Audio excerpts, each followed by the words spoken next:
Right now Dhaka ইন্ডাস্ট্রির দর্শকপ্রিয় এবং আলোচিত তারকাদের মধ্যে অন্যতম বিদ্যা সিনহা মিম। কেননা এই সুন্দরী তার কেরিয়ারে এরই মধ্যে একাধিক চলচ্চিত্র উপহার দিয়েছে তিনি তার ভক্তদের। তাই তো বলাই বাহুল্য যে এই তারকা তার অভিনয় গুণে ভক্তদের মধ্যে নজর এসেছেন বারংবার। পায়দয় বর্তমানে এই তারকার হাতে তেমন একটা চলচ্চিত্রের কাজ নেই বলেই বলা যায়। কেননা এই তারকা বিবাহ বন্ধনে আবদ্ধ হওয়ার পর চলচ্চিত্র অঙ্গন থেকে অনেকটা দূরে সরে যায়। তাই তো আপাতত চলচ্চিত্র অঙ্গনে কম অভিনয় করতে দেখা যাচ্ছে মিমকে। যাই হোক, চলচ্চিত্রের পর্দায় কম অভিনয় করলেও সামাজিক যোগাযোগ মাধ্যমে প্রতিনিয়ত অ্যাক্টিভ দেখা যাচ্ছে এই তারকাকে। তাই তো বলাই বাহুল্য যে সামাজিক যোগাযোগ মাধ্যমে প্রতিনিয়ত ছবি কিংবা ভিডিওস আপলোড করার মাধ্যমে তিনি তার ভক্ত অনুরাগীদের মধ্যে আলোচনায় থাকেন সর্বদাই। সেই ধারাবাহিকতায় মাঝে মাঝে খোলামেলা অবতারেও ছবি আপলোড করতে দেখা যায় ঢাকা ইন্ডাস্ট্রির এই সুন্দরীকে। তাই তো মাঝে মাঝে বিতর্কেরও শিকার হতে দেখা যায় তাকে। কিন্তু নায়িকা সে সকল বিতর্ক কিংবা সমালোচনাকে সেভাবে গ্রহণ করে না, যার প্রেক্ষাপটে বিদ্যা সিনহা মিম তার ইচ্ছামতো ছবি প্রতিনিয়ত সোশ্যাল মিডিয়া আপলোড করেন।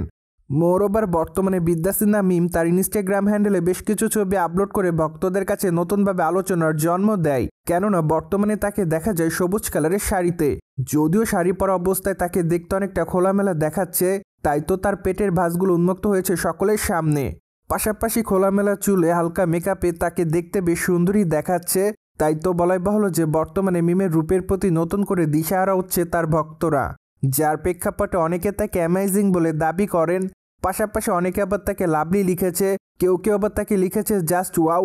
তাছাড়া অনেকে আবার লিখেছে শাড়িতে সত্যি অসাধারণ দেখাচ্ছে তোমাকে।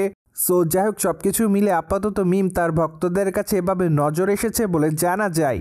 অন্যদিকে আগামী দিনে বিদ্যা সিনহা মিমের হাতে বেশ কয়েকটা চলচ্চিত্রের কাজ আছে বলে জানা যায়। তাই তো ধারণা করা যাচ্ছে আগামী দিনে নির্মাতা অনন্য মামুনের চলচ্চিত্রে অভিনয় করতে দেখা যাবে তাকে। তাছাড়া চলচ্চিত্রের পর্দায় তার বিপরীতে অবশ্য অভিনয় করতে দেখা যেতে পারে শরীফুল রাজকে। তাই তো আপাতত তাদের এই চলচ্চিত্রের আনুষ্ঠানিক ঘোষণার জন্য অপেক্ষার মধ্যে তাদের সকল ভক্তরা। অন্যদিকে বিদ্যা সিনহা মিমকে সর্বশেষ অবশ্য অভিনয় করতে দেখা যায় মানুষ চলচ্চিত্রে। চলচ্চিত্রটিতে নায়িকার অভিনয় রীতিমতো ভক্তদের কাছে নজর কাড়ার মতোই ছিল। তাই তো বলাই বাহুল্য যে এই তারকা তার অভিনয় গুণে দুই বাংলার দর্শকদের কাছে প্রশংসা অর্জন করেন। পাশাপাশি চলচ্চিত্রের পর্দায় নায়িকাকে একজন পুলিশ অফিসারের চরিত্রে অভিনয় করতে দেখা গিয়েছিল।